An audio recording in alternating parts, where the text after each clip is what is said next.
Hey everyone, Chuck here with Barely Battle Ready. Today we're going to continue our series of airbrushing basics, the 101s if you will. We're going to talk about thinning your paints, a very common technique or principle that is found in painting, especially when you are going to adventure into airbrushing. So there's always a lot of talk and questions around what is the right consistency and so on. So today I put together a little demonstration of a couple different brands and even within that brand, different styles of paints that I leverage in my everyday painting to kind of give you all an idea of how I thin my paints that you can adopt into your painting techniques. So that being said, let's just jump right into it.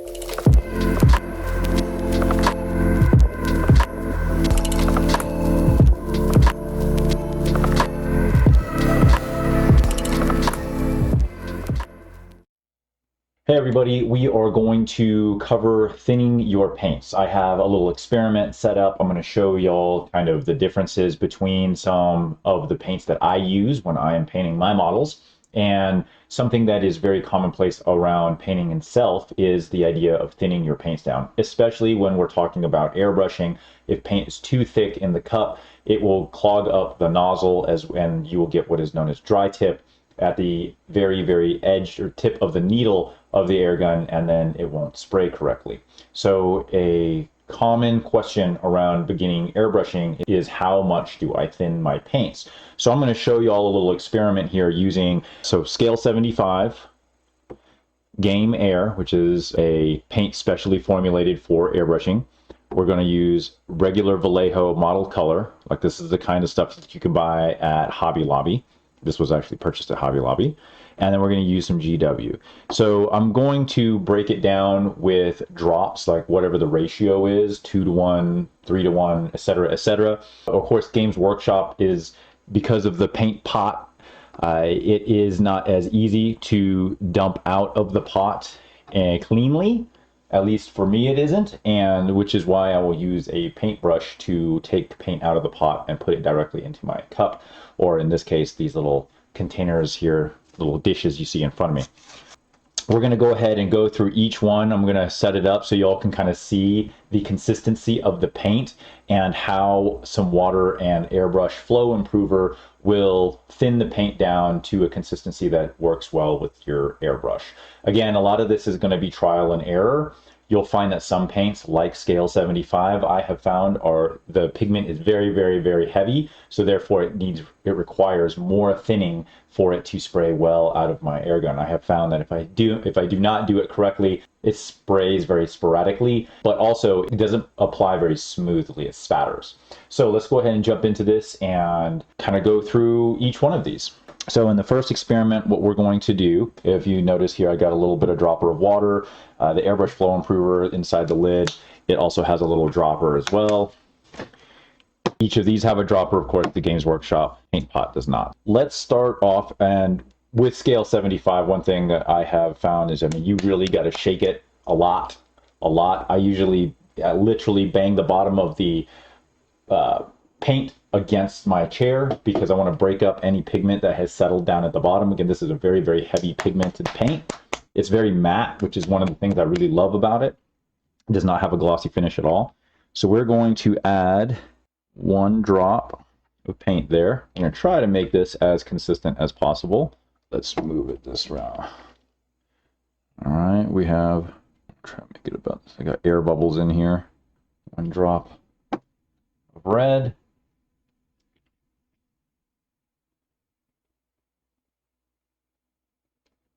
One drop of hexed lichen. I think that's how you pronounce it, at least. And then for the Games Workshop paint, we will need a brush here. So grab a brush. This is just a starter brush from GW sets. So now, actually, I think it needs a little bit more. There we go.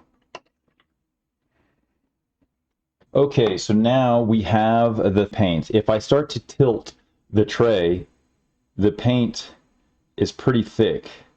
So you can see the Games Workshop side starting to run a little bit. There's the air paint, all right? So one of the things though is keep in mind my brush had a little bit of water in there, right? And so it already is thinned just a touch because of whatever the body of the brush held within it. So now we're just going to add a little bit of water. We're going to do 1 drop to each one. 1 there, 1 there, 1 there, 1 there. So now we're close to a 1-to-1 ratio. So let's mix this up. I try to keep it contained in this little area if I can. Dry off my brush, mix up the red here. Dry off the brush, mix up this purple. This is the airbrush paint here. And lastly, the GW. This is ultramarine blue, or Macragge blue, I should say. All right, so we have a 1-to-1 ratio now of paint to water, or yeah, paint to water. So if I tip it, the GW1 starts to run pretty well. Scale 75. The red, though, is holding on for dear life. Even the airbrush paint really isn't. There it goes. It was just held up there. So looking at these, the way they are running or not running, I think the red is just held up just like the other one. This Games Workshop paint here, I think is pretty dang close to the consistency that I want when I'm in my airbrush. It's got a decent coat, but it runs pretty easily. It's pretty watery. The airbrushing paint here looks like it's the right consistency. It, again, because it's specially formulated for airbrushing, it's already almost there. I still thin it down just a little bit. This red looks a little thick. So when I brush it up against the side of the paint cup here, I want to see it run down. And it should, as a lot of people will hear, it should be like a skim milk consistency, which is what I think is about right, at least from what I have found. This scale 75, even though it's very runny, I think it's still too thick. So I would probably do a 2-to-1 on this one to break it down a little more. So let's add in 1 drop of flow improver. Oh no, I got 2 there.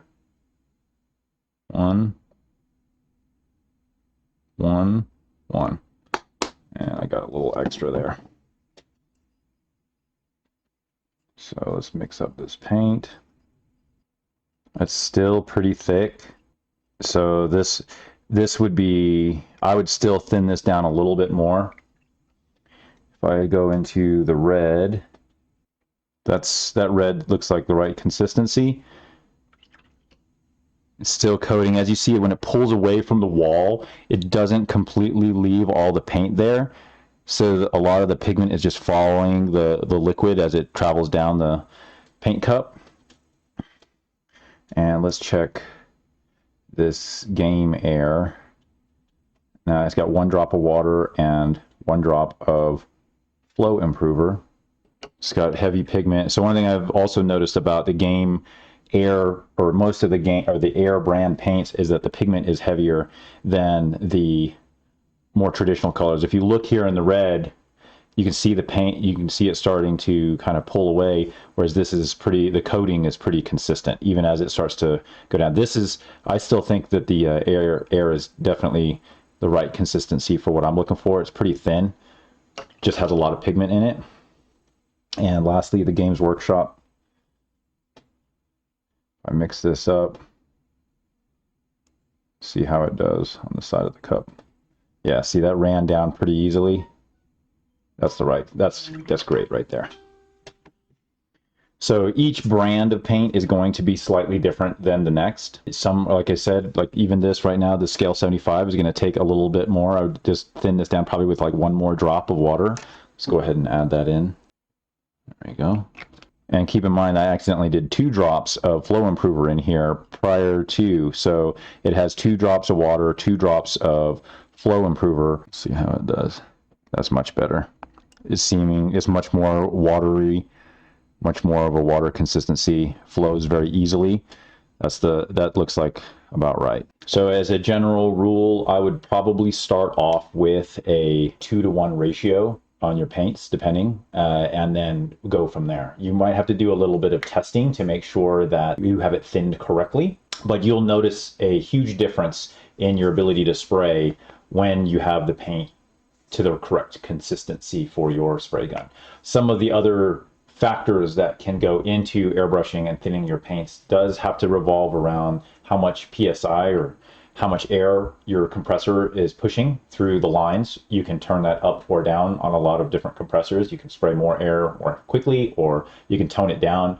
And depending on the application, are you spraying something very close? Are you spraying something very far away? Are you trying to push a lot of paint out or just a little bit of paint out? Will help determine the PSI at which you need to set your compressor for. So just keep, and as a simple rule, kind of think of, if you're trying to make very fine detail, very fine lines, you're going to turn the pressure down a little bit. You're not going to push as much air. If you're trying to cover a lot of space very quickly, you're going to want the air up a little bit more. Generally, I will run anywhere between 15 and 25 PSI, depending on what I'm doing. 15, again, if I'm trying to get very, very close without much overspray, or very small lines, and then the 25 would be for like large projects, like if I was painting a building or something that's got a large flat surface, or big tanks, something like that, where I need to cover a lot of area very quickly. I'm going to want to push the paint very fast. I'm going to have a follow-up video that's going to talk a little bit about target practice, how to practice handling the air gun, airbrush, and how to practice aiming, because that's one of the things that's hardest for new airbrushers to learn, is where you are aiming, considering that the air is air, so you really can't see it, but you can feel it, and you have to get used to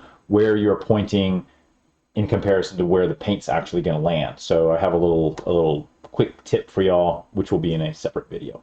But for purposes of this, I wanted to kind of go over how you would thin your paints. What I normally do is this is for demonstration purposes only. I don't normally mix paints in these unless I'm hand painting something. Usually when I am mixing my paints for my airbrush, as you've seen in my previous videos, I do it in the pot. So I don't like to waste paint like this. Even here is like bothering me. So what I'll do is I'll put in a little bit of water into the cup. I'll put in a couple drops of airbrush flow improver, and then I will put the paint in using a paintbrush, mix it up in the pot, and then I'll test spray it on a paper towel or something to make sure that the paint's going to come out nice and smooth. One thing to keep in mind, if you do mix in the cup and you start with water or flow improver, that is what's going to come out of the front of the air gun first, right? First in, first out. So even when you mix it with your paintbrush in the cup, there's still going to be a little bit of water and flow improver that's going to come out of the airbrush first before the actual paint pigment hits and starts flowing out of the airbrush. So keep that in mind. That's why I always test it on a paper towel. Don't spray directly on your model. One thing that I do or have done in the past, and this is something that I don't want any of y'all running into, is that the way I house my spray gun, right, for storage, if you watch my video about storing your airbrush on one of these sides, when you are done and you pull the needle back, you retract it into the body of the air gun to protect it. When you're not using it, you got to remember to reseat it back out of the airbrush when you are ready to paint. Otherwise, when you push that trigger down and you've mixed paint in there, it's all just going to start shooting out of the front immediately, because there's nothing there to stop it. The needle isn't there to stop the paint from going out until you depress the trigger. It's just going to start spraying out the front of your air gun. So if you are pointing that at your model, when you do that, you're going to get a lot of paint all over it where you didn't want. So be mindful of that. Okay, let's do a demonstration. Now that we have our test paint, let's go ahead and test it out on this little sheet here. So I'm going to go ahead and I'm going to take some of this paint from these cups. I'm going to put it in my airbrush, and we're going to spray this piece of plastic card that's been primed and see how well the paint thinning is. I'm just going to take it straight out of these cups and put it into the airbrush and let it rip. So I'm just going to put some water in the cup just to make sure that it's spraying the way I want it to. So I got a little bit of water down there in the bottom. I got my needle poking out. What I'm looking for is irregular spray patterns coming out of the front. Is it sputtering? Is it a nice thin, is it a nice line? Can I see the spray? Is it consistent? If all that's good, I feel pretty good about it. So now let's add some paint. So let's start with this scale 75. So you can see I'm just picking up the paint with my brush, rubbing it against the side. You can see it running down into the bottom of my air gun. And keep in mind, this is not much paint. So let's see how well this does. All right.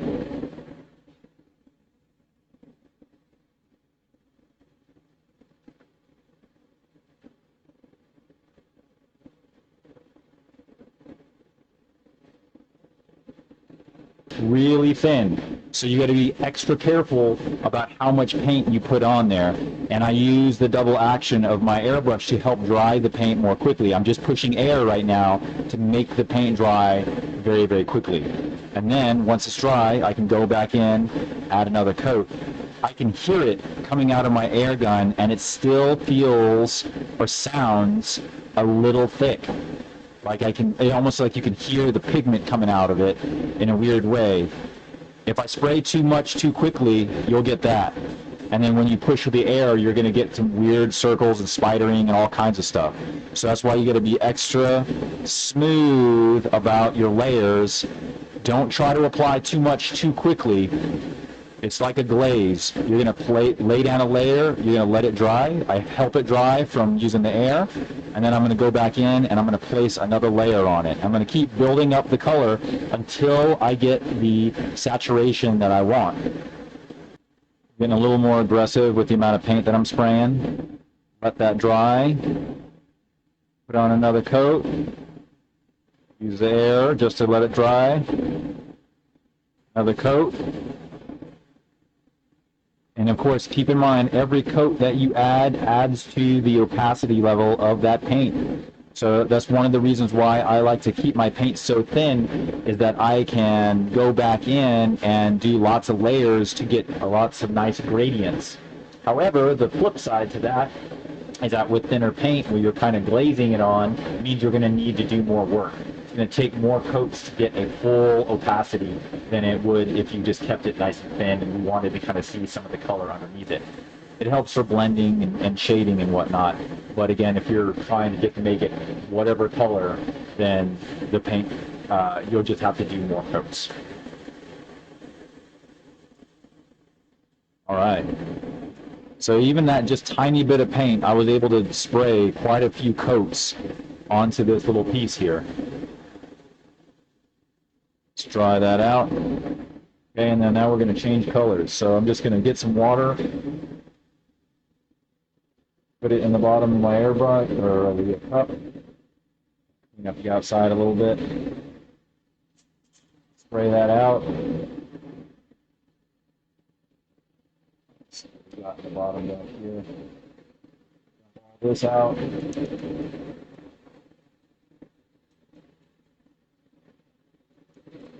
All right, let's try some red. Pick up a bunch of paint.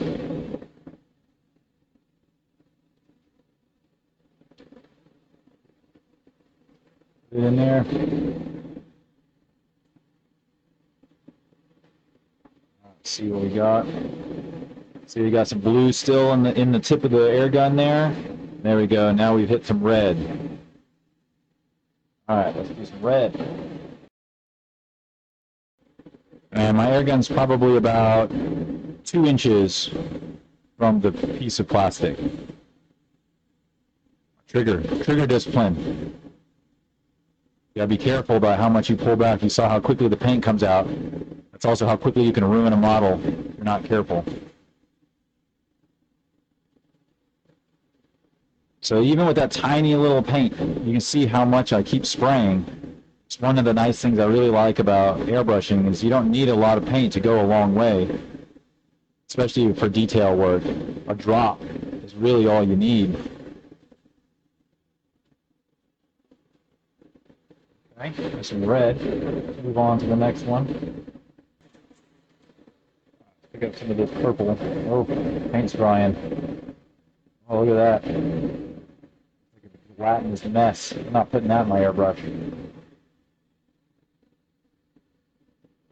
That broke down pretty bad. What we got left in this Games Workshop thing over here. Pretty thick. Dip my brush in the water there. See what we can get out of this.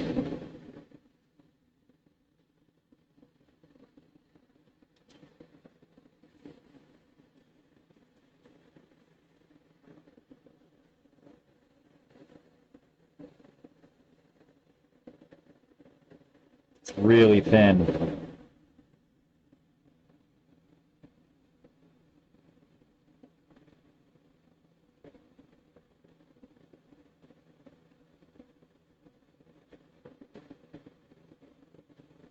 This color is really like a purplish blue almost, so it's going to take a few coats for this to really show up.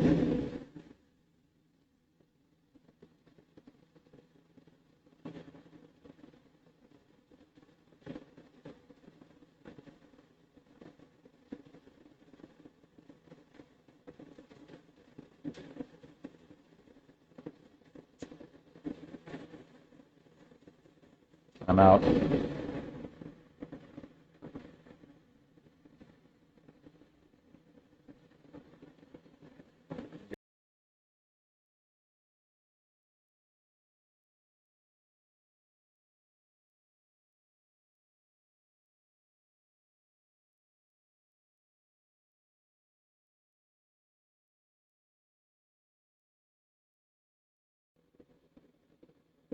All right, I'm out of paint. That's dry. There we go. Now you can see the 3 different colors there. So scale 75. This was model color by Vallejo, and this was Games Workshop. So just keep it thin, and you'll get some really nice, smooth coats out there. Just be patient with it. And you've got to just learn how to thin the different brands of paints that you use. Look for a 2-to-1 ratio to start off with, I think is a general rule, if you will, at least for me. And then I will adjust from there. So again, it's going to take some time and experience to work with. You'll have to do a lot of trial and error. There's going to be a lot of frustration up front when you're just trying to get used to how to thin the paints best. Once you get a good rhythm to it, though, it becomes second nature. You can kind of just see it by the consistency when you're wiping it against the side of your cup. You can see how well or how not well it travels down into back into the cup, and you can adjust the consistency from there. So, all right, let's clean this bad boy up. So that will conclude the demonstration on paint thinning. If you have any questions or comments, please leave them below.